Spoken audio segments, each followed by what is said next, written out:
नमस्कार। इंडिया के private banking sector में सबसे बड़ा प्लेयर यानी एचडीएफसी बैंक के ऊपर आरबीआई ने कुछ रिस्ट्रिक्शन इम्पोज किए हैं। ये रिस्ट्रिक्शन कैसे हैं और क्यों दिए गए हैं?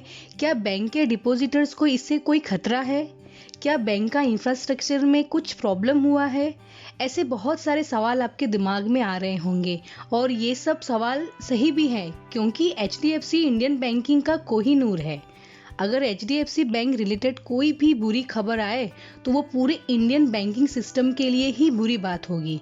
तो चलिए इस खबर का पूरा डिटेल देखते हैं। अगर आपको घर बैठे पैसे कमाना है और शेयर मार्केट में ट्रेडिंग करना है तो आपके लिए बेस्ट ऑप्शन है एंजल ब्रोकिंग का डीमैट अकाउंट। यहाँ आपको पहले साल अकाउंट मेंटेनेंस चार्ज फ्री मिलेगा। Minimum broking charge of flat 20 rupees deal और उसके साथ आपको मिलेगा स्पेशलाइज्ड रोबो ऑर्डर की फैसिलिटी, जिसके जरिए आप एंजल ब्रोकिंग का special artificial intelligence driven predictive analytics system का फायदा ले सकते हैं। ये आपके एज, सैलरी, आपके प्रेफरेंसेस के हिसाब से आपको बता देगा कि कौन से स्टॉक या इन्वेस्टमेंट प्लान आपके लिए बिल्कुल सही होगा।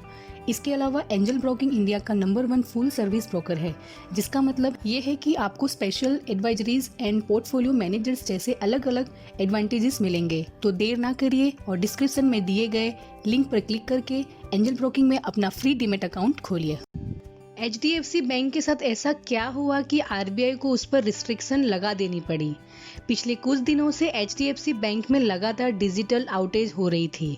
डिजिटल आउटेज का मतलब है नेट बैंकिंग से ट्रांजैक्शन नहीं कर पाना, यूपीआई पेमेंट अनसक्सेसफुल होना, क्रेडिट कार्ड का पेमेंट नहीं कर पाना।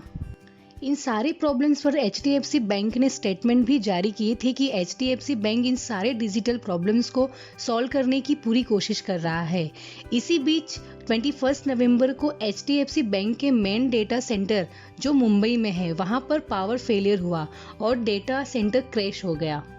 कहा जा रहा है कि वहां पर लगी आग की वजह से ही डाटा सेंटर क्रैश हो गया। इसकी वजह से बहुत सारे कस्टमर्स को प्रॉब्लम फेस करना पड़ा। इस इंसिडेंट के बाद ही आरबीआई ने सिचुएशन को नोटिस किया और दिसंबर 2 को आरबीआई की तरफ से ये रिस्ट्रिक्शन दिए गए एचडीएफसी बैंक को। आरबीआई ने कुछ रिस्ट्रिक्शन लगाए हैं एचडीएफसी बैंक के ऊपर। कोई नया डिजिटल स्कीम अब से एचडीएफसी बैंक नहीं लॉन्च कर सकती। एचडीएफसी बैंक ने डिजिटल 2.0 नाम से एक डिजिटल आउटरीच प्लान किए थे, जिसका मेन टारगेट था अपने डिजिटल सर्विस का एक्सपेंशन और नए नए प्रोडक्ट्स को लॉन्च करना। इस पर आरबीआई ने कंप्लीट स्टॉप लगा दिया है। एचडीएफसी बैंक को कोई भी नए क्रेडिट कार्ड कस्टमर को एक्वायर करने से रोक दिया गया है। इसका प्राइमरी रीजन है कि आरबीआई का मानना है कि जब तक डेटा सेंटर के प्रॉब्लम्स ठीक नहीं हो जाते तब तक नए क्रेडिट कार्ड कस्टमर्स को एक्वायर करना सही नहीं होगा। एचडीएफसी बैंक की तरफ से एक्सचेंज फीलिंग किया गया है दिसंबर 3 को, जिसमें ये कहा गया है कि आरबीआई की इस रिस्ट्रिक्शन को माना जाएगा और बहुत ही जल्द डाटा सेंटर रिलेटेड प्रॉब्लम को सॉल्व किया जाएगा। अगर आपके दिमाग में ये सवाल है कि ये रिस्ट्रिक्शन कब उठेंगे, तो फिर इसका सीधा जवाब है कि जैसे ही एचडीएफसी बैंक का डेटा सेंटर फुली ऑपरेशनल हो जाता है, आरबीआई अपने डिसीजन को रिवाइव करेगी और सेटिस्फैक्टरी रिजल्ट मिलने के बाद एचडीएफसी बैंक फिर से रिस्ट्रिक्टेड एक्टिविटीज को चालू कर पाएगी।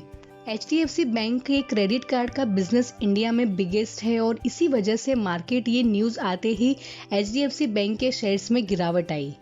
3 दिसंबर को एचडीएफसी बैंक शेयर्स लगभग 2% गिर गए और इसका मेन रीजन है आरबीआई का रिस्ट्रिक्शन। हालांकि एचडीएफसी बैंक की तरफ से ये कहा गया है कि इस डिसीजन से बैंक के मटेरियल बिजनेस पर कोई इफेक्ट नहीं होगा, लेकिन इन्वेस्टर्स को ऐसा लग रहा है कि क्या इस रिस्ट्रिक्शन से एचडीएफसी बैंक के शेयर्स जो अभी भी काफी हाईली वैल्यूड हैं, उसमें एक नया लोअर एंट्री पॉइंट मिल जाएगा। ये सच में देखा जाए तो एक ऐसा अपॉर्चुनिटी है जो इन्वेस्टर्स को यूज करना चाहिए। एचडीएफसी बैंक के फाइनेंशियल बहुत अच्छे हैं, देश का नंबर 1 प्राइवेट बैंक है और इसका मैनेजमेंट भी काफी स्ट्रॉन्ग और रिलायबल है। फिलहाल आरबीआई ने जो रिस्ट्रिक्शन लगाए हैं उसकी वजह से थोड़ा डाउन भले हुआ है, लेकिन ये रिस्ट्रिक्शन जाने के बाद अब शेयर्स जरूर ऊपर आएंगे और यही रीजन है कि एचडीएफसी बैंक शेयर पे इन्वेस्ट करने का ये अच्छा मौका है। तो आप क्या डिसीजन लेंगे? क्या आप एचडीएफसी पे इन्वेस्ट करेंगे या आप कोई नया एंट्री पॉइंट की तलाश में हैं? कमेंट सेक्शन में हमें जरूर बताएं। चैनल को सब्सक्राइब करना ना भूलें। धन्यवाद। है।